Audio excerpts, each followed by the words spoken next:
1810 रुपये 1810 रुपये 1810 रुपये 1810 लो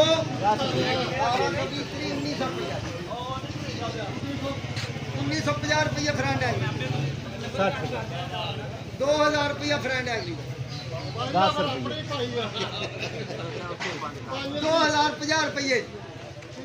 फ्रेंड है 2100 रुपया मैं बाबा फाना वा 2100 रुपया 5 रुपये मैं नहीं गल में पैन फायदा 2105 10 15 20 25 2150 रुपये 2150 रुपया 2155 भी हो गए बाबा यूं के 60 65 70 75 80 85 90 95 2195